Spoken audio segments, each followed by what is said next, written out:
Hello guys, this is Raman Kumar and you are watching the Guranga YouTube channel. तो पिछले video में हमने क्लासिफिकेशंस ऑफ नेटवर्क पढ़ा। उसमें हमने देखा कि लीनियर नेटवर्क क्या होता है, नॉन लीनियर नेटवर्क क्या होता है, ठीक है, एक्टिव, पैसिव, लेटरल और बायलेटरल ये एलिमेंट्स क्या होते हैं और नेटवर्क क्या होते हैं, ठीक है। तो आज हम कुछ नेटवर्क की टर्मिनोलॉजीज़ के बारे में पढ़ने वाले हैं, ठीक है, जो हमारे क्या क्या रहने वाले होते हैं, जो हमारा नोड होता है, ब्रांच होता है, ओके, जंक्शन, लूप, ये सब क्या होते हैं आज हम उसके बारे में देखने वाले हैं, ठीक है। उसके बाद हम स्टडी करेंगे अपने वोल्टेज सोर्स और करंट सोर्स के बारे में। मैं आपको बता दूं, जो वोल्टेज सोर्स है उसके बारे में हम दो तरह के पढ़ने वाले हैं। जो हमारा क्या होता है, तो हम आइडियल वोल्टेज सोर्स के बारे में स्टडी करेंगे और प्रैक्टिकल वोल्टेज सोर्स के बारे में स्टडी करेंगे, ओके। उसके बाद हम अपने करंट सोर्सेज पे आएंगे। करंट जो हमारा करंट सोर्स होता है उसमें हम आइडियल करंट सोर्स के बारे में बात करेंगे और प्रैक्टिकल करंट सोर्स के बारे में बात करेंगे, ओके। तो आज स्टार्ट करते हैं। तो स्टार्ट करने से पहले मैं एक फिगर बना देता हूँ, ठीक है। जो डायग्राम है, ये डायग्राम, ये हमारा क्या है, एक रेसिस्टर है, ओके। ये मैंने एक सप्लाई लगा दी, ओके। ये रेसिस्टर है, ये रेसिस्टर है, ओके। एक रेसिस्टर हमारा ये आ गया, एक मैंने यहाँ पे सप्लाई लगा दी, ओके। और एक रेसिस्टर ये आ गया और एक रेसिस्टर हमारा ये आ गया, ओके। इसको मैं नाम दे देता हूँ, क्या है, इसको नाम दे देता हूँ जो है A, B, C, D, E, इसको मान लेते हैं हम क्या, इसको मान लेते हैं D, और इसको मान लेते हैं हम C, इसको मान लेते हैं E, और इसको मान लेते हैं हम F, ओके। ये हमारा V2 वोल्टेज सोर्स है, ये हमारा V1 वोल्टेज सोर्स है, ये R1 है, ये R2 है, ये R3 है, R4 और R5, ओके। तो देखिए अब क्या है, सबसे पहले हम बात कर लेते हैं अपनी ब्रांच की। ब्रांच क्या होती है, ठीक है। तो ब्रांच तो ब्रांच को अगर मैं डेफिनेशन दूं तो क्या होगा, किसी भी नेटवर्क में दो पॉइंट्स को या दो टर्मिनल्स को, ठीक है, या दो नोड को, किन्हीं भी दो नोड को मिलाने वाली एक स्ट्रेट पाथ, ठीक है, मिलाने वाली क्या है, एक स्ट्रेट पाथ क्या होगा, उसको हम कहेंगे ब्रांच, ओके। जैसे क्या है, एक मान लो रेसिस्टर है, ये क्या है, एक रेसिस्टर ले लिया मैंने, ओके। तो इसके दो टर्मिनल्स क्या हैं, इसको टर्मिनल्स ए मानो और इस टर्मिनल को बी मानो, ओके। ये रेसिस्टर आर है। तो क्या है, इन दो टर्मिनल को मिलाने वाली एक स्ट्रेट पाथ, ये पाथ क्या है, ये एक हमारा डायरेक्ट पाथ है। तो ये डायरेक्ट पाथ क्या कर रहा है, ये पॉइंट ए और पॉइंट ए को आपस में मिला रहा है, ठीक है। तो किसी भी नेटवर्क में किन्हीं भी दो पॉइंट को, ठीक है, या किन्हीं भी दो नोड को मिलाने वाला एक ऐसा डायरेक्ट पाथ, ठीक है, जो उन दो पॉइंट को मिला रहा है, उसको हम कहेंगे ब्रांच, ठीक है। तो इसमें बताइए ब्रांच क्या है। ब्रांच देखो, ए और बी क्या है, हमारा क्या है, ब्रांच है। ये क्या है, ए बी पॉइंट को मिला रहा है, क्या है, एक डायरेक्ट पाथ है, ओके। और ए और डी क्या है, ये हमारा एक क्या है, ब्रांच है, ओके। ये ए और डी को मिला रहा है। ऐसे ही हमारा बी और सी ब्रांच है, डी और सी ब्रांच है, ओके। डी ई ब्रांच है, सी एफ ब्रांच है, और ई और एफ क्या है, ये भी हमारी ब्रांचेज हैं। तो ये था हमारे ब्रांच पर कि हमने इसमें जाना कि ब्रांच क्या है, ओके। तो ब्रांच मैं लिख देता हूँ यहीं पर, ब्रांच क्या है जी, ब्रांच। तो ब्रांच क्या क्या हुई इसमें, ए बी ब्रांच हुई, ओके। ए डी ब्रांच हुई, ओके। डी सी ब्रांच हुई, बी और सी ब्रांच हुई, और डी ई ब्रांच हुई, ओके। और क्या हुआ, ई एफ ब्रांच हुई, और क्या है, सी और एफ हमारी क्या है, एक ब्रांच है, ओके। तो ये हमारी हो गया ब्रांच। उसके बाद हम बात कर लेते हैं अपने नोड की। नोड क्या होता है, ओके। ये हमारा नोड, ओके। तो नोड के बारे में बताऊं, नोड एक हमारा एक ऐसा पॉइंट है जहां पर हमारा दो या दो से ज़्यादा ब्रांचेस आके एक पॉइंट पर मिल रही हैं, ओके। या हम कह सकते हैं किसी भी ब्रांच का क्या, किसी भी ब्रांच का एक ऐसा पॉइंट जहां पर जो पॉइंट क्या है, हमारा कई ब्रांच पर कॉमन है, ओके। कई ब्रांच पर क्या है, कॉमन है। तो ये क्या कहलाएगा हमारा, ये कहलाएगा नोड, ओके। इसको हम क्या कहेंगे, नोड। और ऐसे ही एक ये ब्रांच हमने ले ली, ठीक है, एक ब्रांच ये आई, एक ब्रांच ये आई, इन ये ब्रांच में जो पॉइंट कॉमन है इसको हम क्या कहेंगे, नोड, ओके। तो ये था हमारा नोड। तो नोड इसमें बताइए नोड क्या है, यहाँ पे नोड क्या है, एक नोड ए है एक नोड बी है, क्यों, क्योंकि यहाँ पे दो ब्रांचेज आके मिल रही हैं, ठीक है। इन दोनों ब्रांच के बीच में जो पॉइंट कॉमन है उसी को हम क्या कहेंगे, नोड। ओके, तो एक नोड यहाँ पर ये है, एक नोड ये है, एक नोड ये है, एक नोड ये है। ओके, ये और ये क्या है हमारा, ई और एफ क्या है, इस ब्रांच के इस सर्किट के क्या है, नोड हैं। ओके, तो नोड के लिए तो नोड कौन कौन से होने वाले हैं यहाँ पे हमारे, हाँ जी। तो नोड बताइए मुझे, नोड कौन कौन से होंगे। तो नोड, एक नोड हमारे पास ए है, एक नोड बी है, एक नोड डी है, एक नोड सी है, ठीक है। ई और एफ ये क्या है हमारे नोड। तो नोड के बाद अगर मैं बात करूँ अपने जंक्शन की, जंक्शन क्या है, तो जंक्शन एक ऐसा पॉइंट है जहाँ पर हमारे तीन या तीन से ज़्यादा ब्रांचेज आके एक पॉइंट पर मिलती हैं, ठीक है। जो पॉइंट हमारा तीन से ज़्यादा ब्रांचेज में कॉमन होगा उसे हम क्या कहेंगे, उसे हम कहेंगे जंक्शन। ओके, तो यहाँ पे बताइए कि यहाँ पे तीन ब्रांचेज आके मिल रही हैं, कौन सी, ए डी ब्रांच आ गई, सी ओ ई ओ डी ब्रांच आ गई, सी ओ डी ब्रांच आ गई। ओके, तो यहाँ इस पॉइंट पे हमारी तीन ब्रांच क्या हैं, कॉमन है, तो ये पॉइंट हमारा क्या होगा, ये पॉइंट होगा जंक्शन। ऐसे ही क्या है, इस पॉइंट पे हमारी तीन ब्रांच आके आपस में मिल रही है। ओके, ये ब्रांच यहाँ से आई, ये यहाँ से आई और ये यहाँ से आई, तो ये पॉइंट क्या होगा यहाँ पे, ये पॉइंट होगा हमारा जंक्शन, ठीक है। तो जंक्शन को अगर मैं डिफाइन करूँ, जंक्शन क्या होगा, जंक्शन यहाँ पे हमारा डी एक जंक्शन है और सी एक जंक्शन है। ओके, ये था जंक्शन के बारे में, ठीक है। तो समझ में आया जंक्शन क्या है। उसके बाद अगर मैं बात करूँ अपने मैश की, मैश जिसको हम लूप भी कहते हैं, मैश या लूप। ओके, लूप क्या है, लूप या मैश को अगर मैं डिफाइन करूं तो देखो, किसी भी नेटवर्क में, किसी भी इलेक्ट्रिकल सर्किट में कोई पॉइंट है, जैसे मान लो कि कोई नोड है। ओके, नोड से कोई ब्रांच चली, वो ब्रांच चलते चलते क्या है, एक पूरे सर्किट में ट्रैवल करती हुई वापस उसी नोड पर अगर आके मिले, तो जो ब्रांच ने ट्रैवल किया तो वो एक क्या करेगी, एक क्लोज पाथ को फॉर्म करेगी, ठीक है। तो जो क्लोज पाथ होगा वही हमारा क्या होगा, वो क्लोज पाथ ही हमारा क्या कहलाएगा, वही क्लोज पाथ हमारा मैश कहलाएगा। उसका मैश कहें या लूप कहें। तो देखो, ये कोई ब्रांच है, क्या ब्रांच है, डी ब्रांच है, ये यहाँ से चलना स्टार्ट हुई, ये चलते चलते तो इस नेटवर्क के हिस्से में यहाँ से आके यहाँ से स्टार्ट हुई, ठीक है, और यहाँ पे आके ये खत्म होगी। तो सेम नोड से इसने चलना स्टार्ट किया और सेम नोड पे आके ये खत्म हो गई, ठीक है। तो ये इसने क्या किया, एक क्लोज पाथ को फॉर्म कर लिया। ओके, तो इसने क्या करा, एक क्लोज पाथ को आके फॉर्म कर लिया। तो यही क्या हुआ हमारा, यही हुआ हमारा मैश या लूप। तो यहाँ पे A B, okay, C or D क्या है, एक मैश है। ओके, ऐसे सिमिलरली क्या है, डी ई एफ और सी क्या है, यही हमारे क्या है, मैश है या लूप है। तो डी ई एफ और सी ये क्या है हमारे, यही हमारे मैश हैं, ठीक है, या हम किसको कहें, यही हमारे क्या है सर्किट में लूप हैं, ठीक है। तो मैं आज उम्मीद करता हूँ आपको अपने ये मैश, नोड और ये ब्रांच ये समझ में आए होंगे, ठीक है। तो हम एक एग्जांपल और ले लेते हैं, ठीक है, जिसमें हम देखेंगे कि हमारे ब्रांच, नोड, जंक्शन और हमारा मैश कैसे कैसे उस चीज़ में बन रहा है। तो देखिए, ये मैंने कुछ डायग्राम बनाया है, इसमें क्या है, कुछ इलेक्ट्रिकल एलिमेंट्स हैं जिन्होंने क्या कराया, एक इलेक्ट्रिकल नेटवर्क को फॉर्म किया है मिलकर, ठीक है। तो ये क्या है, ये R1 है, ये R2 है, R3, R4, R5, ठीक है। और ये क्या है, हमारा इंडक्टर है L1, L2, ये कैपेसिटर है, ये वोल्टेज सोर्स है हमारे V1 और V2। ओके, तो हमें अब इसमें बताना है ब्रांच क्या है, नोड क्या है, जंक्शन क्या है और हमारा लूप या मैश क्या है, ठीक है।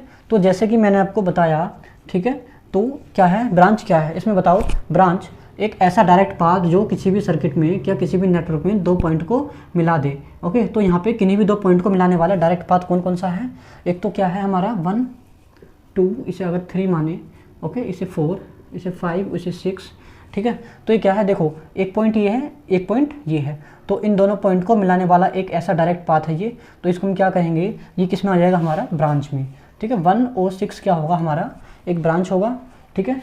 और अगर हम इसमें एक रजिस्टर और लगा दें, एक रजिस्टर और लगा दें R6, ओके, यहाँ पे एक कैपेसिटर लगा दें C2, ओके। तो देखना, ये क्या है, 6 और 4 इन दोनों को मिलाने वाली क्या है, इन दोनों पॉइंट को मिलाने वाला एक ऐसा डायरेक्ट पाथ है। तो ये क्या है हमारा, ये हमारी एक ब्रांच है, ठीक। 6 और 4 क्या है, ब्रांच है। ऐसे ही क्या है, 4 और 5 एक ब्रांच है, ओके। 5 और 2 एक ब्रांच है, ओके। सिमिलरली 2, देखो, किसी भी ब्रांच में हमारे कितने भी इलेक्ट्रिकल नेटवर्क्स हो सकते हैं, ओके। किसी भी ब्रांच में कितने भी इलेक्ट्रिकल नेटवर्क हमारे हो सकते हैं। ये एक पॉइंट ए मानो, एक पॉइंट बी मान लिया अगर हमने इसमें, तो इसमें मैटर नहीं करता कि इसमें हमारे इलेक्ट्रिकल एलिमेंट कितने जुड़े हुए हैं, लेकिन ये क्या है, दो एंड पॉइंट को मिलाने वाला एक डायरेक्ट पाथ है, ठीक है। तो ये क्या कहलाएगा, एक ब्रांच। ऐसे ही सिमिलरली क्या है, ये 1 है, ओके। इसी ब्रांच में 3 एलिमेंट जुड़े हुए हैं, एक हमारा वोल्टेज सोर्स है, एक रजिस्टर है और एक इंडक्टर है, ओके। तो इन दोनों पॉइंट को मिलाने वाला एक डायरेक्ट पाथ कौन सा है, ये डायरेक्ट पाथ है। तो इसको हम क्या कहेंगे, 1 और 2 क्या है, एक हमारा ब्रांच है, ओके। क्या है, नोड के बारे में हम पढ़ते हैं। नोड क्या है, नोड किसी भी दो ब्रांच में कॉमन एक ऐसा पॉइंट होता है, ठीक है, जहाँ पे दोनों ब्रांच आके आपस में मिल रही होती हैं। तो बताओ इसमें नोड क्या है, देखो यहाँ पे एक ब्रांच ये आई, एक ब्रांच ये आई और एक ब्रांच ये आई, तो वो नोड क्या है, 1 है, ओके। अब देखो एक ब्रांच यहाँ से ये आई, एक ब्रांच यहाँ से आई, तो इस पॉइंट पे क्या है, ये आके मिल गई, तो ये हमारा नोड हुआ। सिमिलरली एक नोड ये है, एक नोड ये है और एक नोड ये है, ठीक है। तो अगर हम नोड को लिखें तो क्या है, नोड एक होगा 1, ओके, एक होगा हमारा 6 4 5 2, ओके। ये हमारे क्या है, ये सब नोड है। जंक्शन की अगर मैं बात करूं, जंक्शन क्या है, जंक्शन एक ऐसा पॉइंट है जहां पर हमारा 3 या 3 से ज़्यादा ब्रांचेज आके मिलती हैं, ठीक है। तो यहाँ पे बताओ कौन सा ऐसा पॉइंट है जहां पर 3 या 3 से ज़्यादा ब्रांचेज आके मिल रही हैं। तो हमारा एक पॉइंट नंबर 1 है, यहाँ पे एक ब्रांच ये आई, एक ब्रांच ये आई और एक ब्रांच ये आ रही, तो ये हमारा क्या हो गया, जंक्शन हो गया। तो पॉइंट नंबर 1 क्या है, हमारा जंक्शन है। ऐसे ही यहाँ पे 3 ब्रांच आके आपस में मिल रही हैं, ओके। तो 3 क्या है, हमारा जंक्शन है। सिमिलरली यहाँ पे 3 ब्रांचेज आके मिल रही हैं, ओके। तो ये क्या है, पॉइंट नंबर 2 क्या है, जंक्शन है। ऐसे ही क्या है, यहाँ पे 3 ब्रांचेज आपस में आके मिल रही हैं, तो पॉइंट नंबर हमारा जो पॉइंट 4 है, ये हमारा क्या होगा, जंक्शन, ओके। देखो नोड और जंक्शन इनमें सिमिलरिटी, कुछ सिमिलरिटीज़ होती हैं, जैसे कि क्या है, हमारा जो जंक्शन है वही हमारा नोड होगा, ठीक है। लेकिन हम नोड को जंक्शन नहीं कह सकते, ओके। हम क्या कहने का मतलब ये है कि हम किसी भी जंक्शन को नोड कह सकते हैं, लेकिन नोड को हम जंक्शन नहीं कह सकते, क्योंकि नोड जो है वो 2 ब्रांच के कॉमन एक पॉइंट होता है, जबकि हमारा जो जंक्शन होता है वो 3 ब्रांच का कॉमन एक पॉइंट होता है, ओके। तो यही सिमिलरिटी है, हमारा क्या है, एक जंक्शन नोड हो सकता है, लेकिन नोड हमारा जंक्शन नहीं हो सकता है, ओके। अब मैश के बारे में हम बात करें, मैश क्या है, यहाँ पे देखो एक ऐसा ब्रांच, ये क्या करी, इसने यहाँ से चली, यहाँ से चलते हुए ये ब्रांच क्या है, यहाँ पे आके ख़त्म हो गई, तो ये क्या हुआ, एक हमारा, ये हमारा एक मैश हुआ, ओके। तो मैश क्या है हमारा, ये 1, अगर मैं इसको नाम दूँ 1 नहीं, इसको अगर मैं नाम दूं ए, और सिमिलरली क्या है, ये पॉइंट यहाँ से चला, ये ब्रांच यहाँ से चलती हुई स्टार्ट हुई, ठीक है। चलते हुए ये क्या करी, इसने यहाँ से आके ये एंड हुई, यहाँ से चलना स्टार्ट किया, यहाँ से आके ये एंड हो गई, तो ये क्या है, एक क्लोज पाथ फॉर्म हो रहा है। तो इसी क्लोज पाथ को हम क्या कहेंगे, मैश। तो इस मैश को हम नाम दे देते हैं बी। सिमिलरली देखो ये यहाँ से स्टार्ट होकर कैसे है, ये क्लोज पाथ बन रहा है, तो इसी को हम कहेंगे एक मैश सी, ठीक है। तो यहाँ पे हमारे कितने मैश हैं, एक मैश नंबर ए है, ठीक है, एक मैश नंबर क्या है, बी है और एक मैश सी है, ओके। तो ये था हमारा अपना नोड, हमारी ब्रांच, जंक्शन और ये मैश क्या होते हैं, ओके। तो इसके बाद हम क्या है, हम अपने वोल्टेज सोर्सेज के बारे में अपनी स्टडी करेंगे, ओके। तो वैसे क्या है, वोल्टेज सोर्स हमारे डिपेंडेंट वोल्टेज सोर्स भी होते हैं और इंडिपेंडेंट वोल्टेज सोर्स भी होते हैं, लेकिन क्या है, आज हम प्रैक्टिकल वोल्टेज सोर्स और हमारा आइडियल वोल्टेज सोर्स के बारे में पढ़ेंगे, ओके। हाँ जी, तो हम अपने वोल्टेज सोर्स पर बात कर लेते हैं, ठीक है। तो वोल्टेज सोर्स, ठीक है। वोल्टेज सोर्स हम दो के बारे में स्टडी करेंगे। कौन सा है, एक हमारा आइडियल वोल्टेज सोर्स, एक है हमारा practical voltage source, okay. Voltage source जो है, इसका हमारा जो रिप्रेजेंटेशन है वो इस तरह से कुछ होता है, ठीक है। इस तरह लिखो या हम ऐसे भी लिख सकते हैं, ठीक है। ऐसे ही हमारा सेम ऐसे ही हमारा क्या है, सेम यही होता है, ओके। हम इसको ऐसे भी लिख सकते हैं, ये हमारा पॉजिटिव टर्मिनल है, ये हमारा नेगेटिव टर्मिनल होता है, ठीक है। या हम कहें ये हायर पोटेंशियल है और ये लोअर पोटेंशियल है, सिमिलरली इसमें भी ऐसा ही होगा, ओके। तो हम पहले क्या है, पहले हम अपना बात कर लेते हैं किस पे, आइडियल वोल्टेज सोर्स पे, ओके। तो हम क्या करें, आइडियल वोल्टेज सोर्स। तो आइडियल सोर्स को पढ़ने से पहले मैं आपको एक डायग्राम बनाऊं, ठीक है। ये डायग्राम, ये हाई पोटेंशियल है, ये लोअर पोटेंशियल है, इसके 2 टर्मिनल है, ओके। ये इस टर्मिनल जितना वोल्टेज हमारा यहाँ पे है, ठीक है, जितना वोल्टेज यहाँ पे होगा उतना ही वोल्टेज हमारा यहाँ पर प्रोवाइड होता है, ओके। तो हमारा आइडियल वोल्टेज सोर्स क्या है? आइडियल वोल्टेज सोर्स एक ऐसा सोर्स होता है जो जिसके टर्मिनल पर हमारा कांस्टेंट वोल्टेज सप्लाई जो है वो प्रोवाइड होती रहे, ठीक है। तो आइडियल वोल्टेज सोर्स क्या है? आइडियल वोल्टेज सोर्स एक ऐसा एनर्जी सोर्स होता है जो अपने टर्मिनल पर एक कांस्टेंट वोल्टेज को ही बनाए रखता है, ठीक है। अगर हम उस टर्मिनल में एक लोड लगा दें, ठीक है, अगर लोड कितनी भी लोड करंट ले रहा है तो वो करंट पर डिपेंड नहीं करेगा। जितनी वो कांस्टेंट वोल्टेज यहाँ से प्रोवाइड कर रही है तो उसके टर्मिनल पर हमारा उतना ही कांस्टेंट वोल्टेज मिलता रहेगा, ठीक है। तो ये तो कहने का मतलब ये है, ये हमारा डिपेंड नहीं करेगा कि लोड हमने कितनी रेटिंग का लगाया है या वो कितनी करंट उस सोर्स से ले रहा है, ठीक है। तो जितना वोल्टेज वो यहाँ से प्रोवाइड करेगा लोड के टर्मिनल पे भी उतना ही वोल्टेज होगा, ठीक है। अगर मैं क्या करूँ, एक दूसरा डायग्राम बनाऊँ, ठीक है। ये है एक, मैंने यहाँ पे क्या लगा दिया, मैंने यहाँ पे एक लोड लगा दिया, ओके। तो यहाँ पे लगा दिया मैंने एक लोड लगा दिया। अब ये लोड क्या कर रहा है, अब इसके टर्मिनल जो ए बी टर्मिनल से ये क्या कर रहा है, IL करंट को ले रहा है, ठीक है। अब ये लोड कितने भी करंट ले पर इसका जो वोल्टेज है वही वोल्टेज इसके टर्मिनल पर मेंटेन रहता है, ठीक है। तो यहाँ पे VS इक्वल्स टू VL हो जाता है, जहाँ पे VS क्या है, सोर्स का वोल्टेज है, और VL क्या है, ये हमारा लोड का वोल्टेज है, ओके। तो यही हमारा क्या, आइडियल वोल्टेज सोर्स। अगर मैं इसका ग्राफ बनाऊं, इसका जो ग्राफ बनेगा, ओके, ये करंट का एक्सिस है और ये हमारा वोल्टेज का एक्सिस है, ओके। तो क्या है, जितना भी अगर मुझे करंट लेना है, जितना भी मैं करंट लूँ तो इसका जो वोल्टेज होगा वो उसके टर्मिनल पर कांस्टेंट बना रहेगा। तो हम यहाँ पे कह सकते हैं कि जितना वोल्टेज हमारा सोर्स प्रोवाइड करेगा वो वोल्टेज हमारे लोड के अक्रॉस वोल्टेज के बराबर होगा, ओके।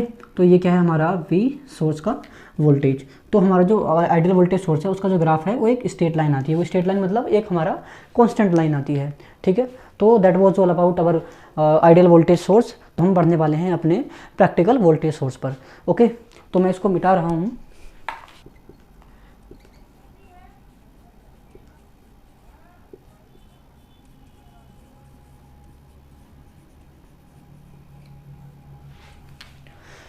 हाँ जी, क्या करूँ, अगर मैं प्रैक्टिकली किसी भी चीज़ को देखूँ तो वो आइडियल नहीं होती है, ओके। उसका कुछ ना कुछ उसका रेसिस्टेंस होता है, ठीक है। जैसे मैंने एक वोल्टेज सोर्स बनाया था, ठीक है, ऐसे। तो इसमें क्या होता है, किसी भी बैटरी का, किसी भी सेल का क्या होता है, एक इंटरनल रेसिस्टेंस होता है, ओके। तो इसी इंटरनल रेसिस्टेंस के कारण ये जो हमारा हुआ है वोल्टेज सोर्स के सीरीज में लगा होता है, तो इसको हम क्या बोलेंगे, R सीरीज़, ओके। ये हमारा BS सोर्स है। तो क्या है, किसी भी वोल्टेज सोर्स का, किसी भी प्रैक्टिकल वोल्टेज सोर्स में का कुछ ना कुछ इंटरनल रेसिस्टेंस होता है, ठीक है। तो उस इंटरनल रेसिस्टेंस के कारण जो सोर्स हमारा वोल्टेज को प्रोवाइड कर रहा है वो लोड तक जाते जाते उस वोल्टेज सोर्स के बराबर नहीं होता है, ठीक है।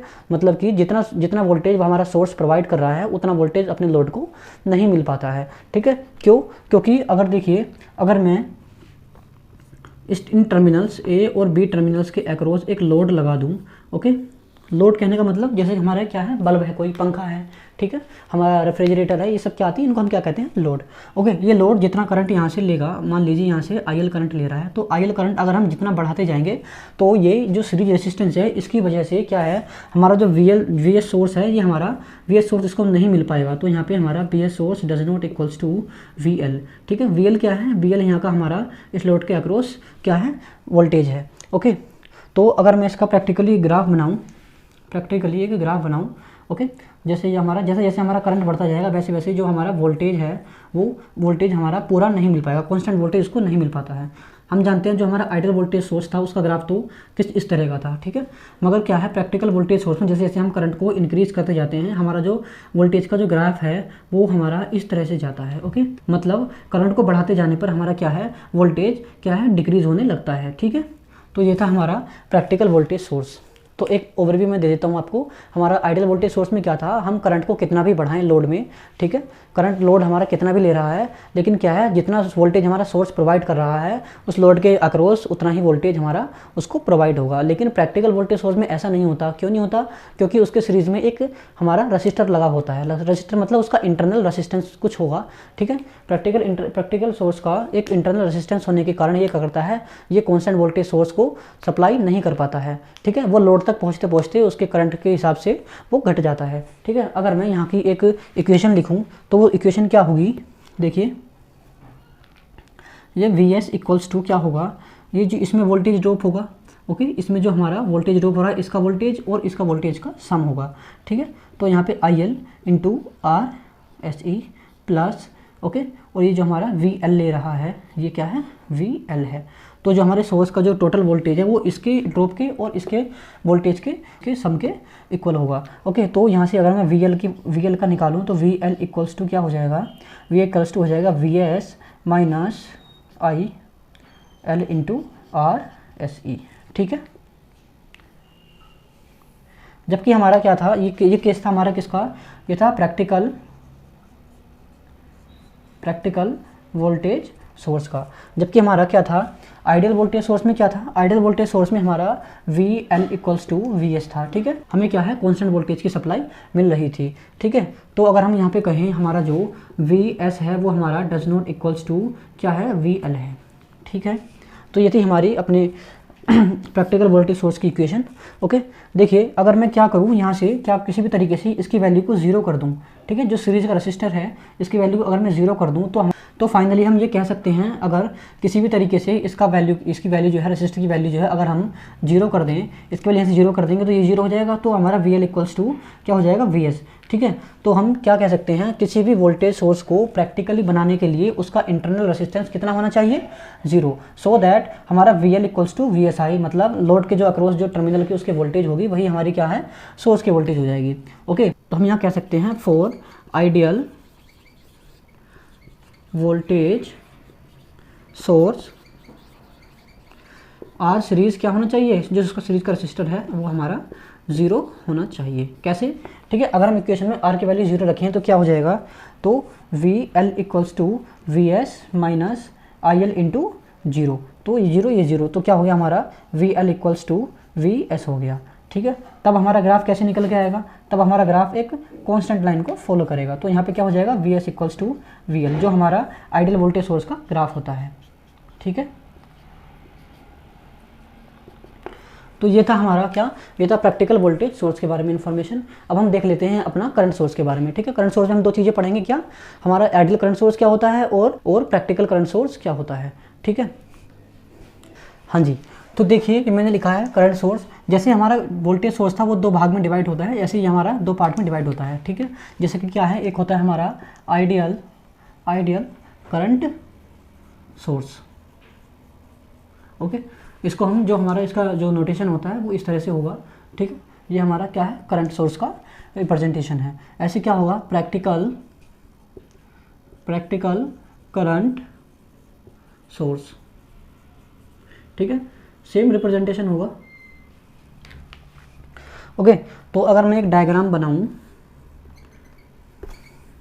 ओके, तो अगर मैं एक डायग्राम बनाऊं, ओके, जैसे ये क्या है, इसका एक टर्मिनल ए है, इसका टर्मिनल ए है, इसका टर्मिनल क्या है, बी है। ये क्या है, हमारा सोर्स करंट है, ओके, जिसको हमने आई एस से डिनोट किया है। अगर मैं आइडियल करंट सोर्स को डिफाइन करूं तो आइडियल करंट सोर्स एक ऐसा सोर्स है जो अपने टर्मिनल्स पे एक करंट सोर्स को, एक कांस्टेंट करंट सोर्स को प्रोवाइड करता है, ठीक है। ये हमारा लोड के वोल्टेज से क्या होता है, इंडिपेंडेंट होता है। तो हमारा आइडियल करंट सोर्स एक ऐसा एनर्जी सोर्स है जो इसके अपने खुद के टर्मिनल पर एक कांस्टेंट करंट को क्या करता है, सप्लाई करता है, ठीक है। अगर मैं उसी टर्मिनल पर एक लोड लगा दूँ तो लोड पर लोड क्या करो, जितना वोल्टेज हमारा क्या होगा, प्रोड्यूस होगा, वो उसके इंडिपेंडेंट होता है, क्या है, हमारा जो उसमें जो हमारा जो करंट आ रहा है, करंट उसके इंडिपेंडेंट होगा, ओके। तो जैसे अगर मैंने क्या किया, इसी में एक ये करंट सोर्स है, ओके, ये आई एस इसकी वैल्यू है, इसके टर्मिनल, ये एक टर्मिनल है, ये टर्मिनल ए है, ये टर्मिनल क्या है, बी है। इसके अक्रॉस अगर मैंने एक लोड लगा दिया, ठीक है, ये मैंने लोड लगा दिया, तो लोड में जितनी भी वोल्टेज हमारी क्या होगी, इंड्यूस होगी, ये वोल्टेज इसके क्या है, ये क्या करेगा, करंट को उसी रेट से, ठीक है, उतना ही करंट क्या करेगा, इसमें प्रोवाइड करेगा। तो यहाँ पे क्या होता है, I S equals to I L, कहने का मतलब जो हमारा करंट है, जहाँ जितना करंट यहाँ से जा रहा है, ठीक है, वोल्टेज की वैल्यू पर ये डिपेंड नहीं करेगा, हम कितनी भी इसकी वैल्यू को बढ़ाएं, ठीक है, या लोड कितनी भी वोल्टेज की वैल्यू को ले, करंट हमारा जितना आई एस यहाँ से जा रहा है उतना ही आई एस इसमें आएगा, ठीक है। तो I S equals to I L हो जाएगा, ओके। अगर मैं इसका ग्राफ बनाऊँ, तो इसमें क्या होगा, ये क्या है हमारा वी एल है, लोड है, ठीक है, ये क्या है हमारा आई एस मतलब हमारा इस करंट सोर्स से कितना करंट जा रहा है। तो इसका जो ग्राफ आएगा वो ग्राफ हमारा एक सीधी लाइन आएगी, ठीक है, एक कांस्टेंट करंट सोर्स आएगा, ठीक है। तो यहाँ पे हमारा क्या होगा, IS इक्वल्स टू IL, ठीक है। मतलब जितना करंट यहाँ से जा रहा है उतना ही करंट क्या है, इसी लोड में फ्लो हो रहा है, ठीक है। ये वोल्टेज के इंडिपेंडेंट है, वोल्टेज का इस पर कोई फ़र्क नहीं पड़ता, ठीक है। तो चलिए इसके बाद में क्या करूँ, अब हम आते हैं अपने प्रैक्टिकल करंट सोर्स पे, ठीक है। तो मैं इसको मिटा देता हूँ, उसके बाद हम देखेंगे प्रैक्टिकल करंट सोर्स। हाँ जी, तो अगर मैं बात करूँ अपने प्रैक्टिकल करंट सोर्स की, ठीक है, प्रैक्टिकल करंट सोर्स, तो इसमें क्या होगा, जैसे मैंने भी पिछले टाइम बताया कि कोई भी चीज़ होती है वो अपने आप में आइडियल नहीं होती है, ठीक है। उसका कुछ ना कुछ इंटरनल रेसिस्टेंस होता है, ठीक है। जैसा ही हमारा आइडियल वोल्टेज सोर्स का कुछ इंटरनल रेसिस्टेंस था, वैसे ही हमारा जो आइडियल करंट सोर्स है उसका भी कुछ ना कुछ इंटरनल रेसिस्टेंस होगा, ठीक है। एक बात मैं यहाँ पे नोटिस कराना चाहूँगा आपको कि क्या हमने क्या किया था, जब अपने प्रैक्टिकल वोल्टेज सोर्स बनाया था तो उसमें एक सीरीज में क्या होता है, उसका इंटरनल रेसिस्टेंस लगाते हैं, ठीक है। लेकिन क्या है, जो हमारा प्रैक्टिकल करंट सोर्स होगा उसमें जो हमारा उसका भी कुछ ना कुछ इंटरनल रेसिस्टेंस होगा, ठीक है। लेकिन वो इंटरनल रेसिस्टेंस जो होता है वो वोल्टेज की तरह हमारा सीरीज में नहीं होता, वो हमारा क्या होता है, वो करंट सोर्स के पैरेलल में होता है, ठीक है। तो ये हमारा करंट सोर्स है, इसके पैरेलल में हमारा एक रेसिस्टेंस आएगा जिसको हम कहते हैं शंट रेसिस्टेंस, RSH से हम इसको डिनोट करेंगे। तो इसका ये टर्मिनल हमारा निकल के आ गया, ठीक है। यहाँ पे क्या है, हमारा IS करंट क्या है, सोर्स से जा रही है, ठीक है। यहाँ से क्या हुआ, IS करंट्स आई, ठीक है। और यहाँ पे मैंने एक लोड लगा दिया, लोड लगाने के बाद क्या होगा, इसके टर्मिनल पे कुछ ना कुछ वोल्टेज हमारी क्या है, इंड्यूस होगी, ओके। तो वोल्टेज मान लीजिए इसको आ गया हमारा VL, ठीक है, लोड की वोल्टेज है। अब क्या होगा, अब यहाँ से ये IL करंट आएगी, ओके, और यहाँ से क्या जाएगी, यहाँ पे शंट करंट आएगी, तो इसको हम कहें RISH, ओके। तो इसमें क्या है, जो करंट है, जो हमारी सोर्स की करंट है वो हमारी दो भाग में डिवाइड हो गई है। कौन कौन सी, एक IL में हमारी डिवाइड हो गई है, ठीक है, एक IS में हमारी इधर को आ गई, ओके। तो क्या होगा, जो करंट होगा, जो IS होगा वो इस करंट का और इस करंट का क्या होगा, सम होगा, ठीक है। हम इन दो, यही तो करंट थी जो हमारी इन दोनों भागों में क्या हो गई, डिवाइड हो गई। तो हम इन दोनों को जोड़ेंगे तो हमारा क्या आ जाएगा, IS आ जाएगा, ठीक है। तो IS equals to ISH plus IL। तो हमारा ये क्या है, टोटल करंट कितनी गई, ठीक है। अगर मैं अपना प्रैक्टिकल करंट सोर्स का एक ग्राफ बनाऊं, ठीक है, तो ये हमारा V लोड है, लोड कितना हमारा वोल्टेज पे इंड्यूस हो रहा है, और ये हमारा क्या है, करंट है, ठीक है, ये क्या है, करंट है। तो इसमें क्या होगा, जो हमारा जो पिछला जो ग्राफ आया था, जो हमारा आइडियल करंट सोर्स का ग्राफ था, उसमें क्या था, आई सोर्स की जो करंट थी वही हमारी करंट लोड पे थी, ठीक है। लेकिन प्रैक्टिकल करंट सोर्स में क्या है, इसमें हमारा जो ग्राफ आता है वो इस तरह का कुछ डिक्रीजिंग नेचर का आता है। तो यहाँ पे जो हमारी करंट होती है वो हमारी लोड के करंट के बराबर नहीं होती। क्यों नहीं होती, क्योंकि जैसे जैसे हमारा क्या है, जैसे जैसे हमारा वोल्टेज जो उस पर इंड्यूस होता जा रहा है, जितना बढ़ता जाएगा, ठीक है, वैसे ही क्या है, इस रेसिस्टेंस की वजह से क्या है, इस रेसिस्टेंस की वजह से इतना करंट हमारा यहाँ नहीं पहुँचा पाएगा, ठीक है। तो कुछ ना कुछ ये रेसिस्टेंस जो है करंट इसमें से लेगा, ठीक है। तो इसको ओवरकम करने का हमारे पास एक कोई तरीका हो, ठीक है, जिससे क्या करें, हम इसमें कोई करंट ना जाए, इसमें कोई करंट ना जाए, सारा जो करंट है टोटल जहाँ जो यहाँ से आ रहा था वो इसमें जाए। तो इसके लिए हमारे पास, अगर हम इसको इक्वेशन फॉर्म में लिखें तो इसकी इक्वेशन क्या बनेगी, वो होगी IS इक्वल्स टू, ISH की वैल्यू क्या होगी, I इक्वल्स टू क्या होता है, ये VL अपॉन RSH, ठीक है। तो VL अपॉन RSH प्लस, अगर मैं IL को IL के टर्म में ही लिखूँ, ठीक है। तो अब देखिए, अगर इस टर्म को मुझे क्या है, इसको मुझे अगर जीरो बनाना होगा तो जीरो कैसे बनाऊँ, अगर RSH की वैल्यू इनफाइनाइट हो जाएगी, ओके, इनफाइनाइट हो जाए तो इसकी वैल्यू क्या हो जाएगी, जीरो, ठीक। जीरो होने से IS इक्वल्स टू क्या हो जाएगा, IL हो जाएगा, ओके। तो इफ़ क्या RSH equals to infinite, then VL equals to RSH equals to zero. So IS equals to IL, ठीक है। और ये कंडीशन थी हमारी किसकी, ये कंडीशन थी आइडियल करंट सोर्स की, ठीक है। तो हम यहाँ पे एकदम क्या लिख सकते हैं, फॉर आइडियल करंट सोर्स क्या होना चाहिए, तो वो होना चाहिए उसमें हमारा जो रजिस्टर है, रजिस्टर की वैल्यू इनफाइनाइट होनी चाहिए, ठीक है। आइडियल करंट सोर्स के लिए हमारी जो रजिस्टर की वैल्यू है, जो शंट उसका रजिस्टर है, उसकी वैल्यू इनफाइनाइट होगी, ठीक है। इनफाइनाइट होगी तभी तो हमारा क्या आएगा, IS इक्वल्स टू IL आएगा, ठीक है, अगर हम इस इक्वेशन के हिसाब से देखें, ओके। तो फॉर प्रैक्टिकल करंट सोर्सेज क्या होना चाहिए, RSH की वैल्यू क्या है, इनफाइनाइट होनी चाहिए, ठीक है। और फॉर प्रैक्टिकल वोल्टेज सोर्सेज क्या होनी चाहिए, RSH की वैल्यू क्या होनी चाहिए, ज़ीरो, ठीक है। तो ये दो टर्म बहुत ही हमारी ज़रूरी हो जाती है इस चीज़ के लिए, ठीक है। तो अगर मैं एकदम मोटी भाषा में कहूँ कि हमारा जो प्रैक्टिकल वोल्टेज सोर्स है, प्रैक्टिकल वोल्टेज सोर्स को हमारे आइडियल बनाने के लिए जो हमारा उसकी सीरीज़ का जो रेसिस्टर है, जो हमारा इंटरनल रेसिस्टेंस है, उसकी वैल्यू क्या होनी चाहिए, 0 होनी चाहिए, ठीक है। तो रेसिस्टर की वैल्यू हमारा फॉर प्रैक्टिकल वोल्टेज सोर्सेज क्या होनी चाहिए, 0, ओके। और अगर हम किसी प्रैक्टिकल करंट सोर्स को आइडियल करंट सोर्स बना रहे हैं तो उसमें आने वाले जो शंट रेसिस्टर है, जो पैरेलल रेसिस्टर है, उसकी वैल्यू कितनी होनी चाहिए, उसकी वैल्यू होनी चाहिए हमारी इनफाइनाइट, ओके। तो ये था हमारा कुछ आइडियल वोल्टेज सोर्स और आइडियल करंट सोर्स के बारे में कुछ इन्फॉर्मेशन, ठीक है। तो मैं उम्मीद करता हूँ आज आपको ये क्लास समझ में आई होगी, ठीक है ना। और आप देखना डिस्क्रिप्शन बॉक्स में आपको इस क्लास से रिलेटेड जो भी नोट्स है आपको प्रोवाइड कर दिए जाएंगे, ठीक है। आप उसको पढ़िए और उस डिटेल में जाइए ताकि लेक्चर आपको और समझ में आ जाए। अगर कोई डाउट आपके मन में हो, ठीक है, तो आप कमेंट सेक्शन में जाके हमें बता सकते हैं। हम अपना पूरी कोशिश करेंगे कि आपको उस डाउट के अबाउट क्लियर किया जाए, ठीक है। आज की क्लास में बस इतना ही, और जो अगली क्लास होगी हमारी उसमें हम अपने पैरेलल और सीरीज सर्किट के बारे में बात करेंगे, ठीक है। रेजिस्टेंस को अगर हम पैरेलल में और सीरीज में लगाएं तो कैसे कैसे बिहेव करते हैं, ओके। तो मिलते हैं अगली वीडियो में, थैंक यू।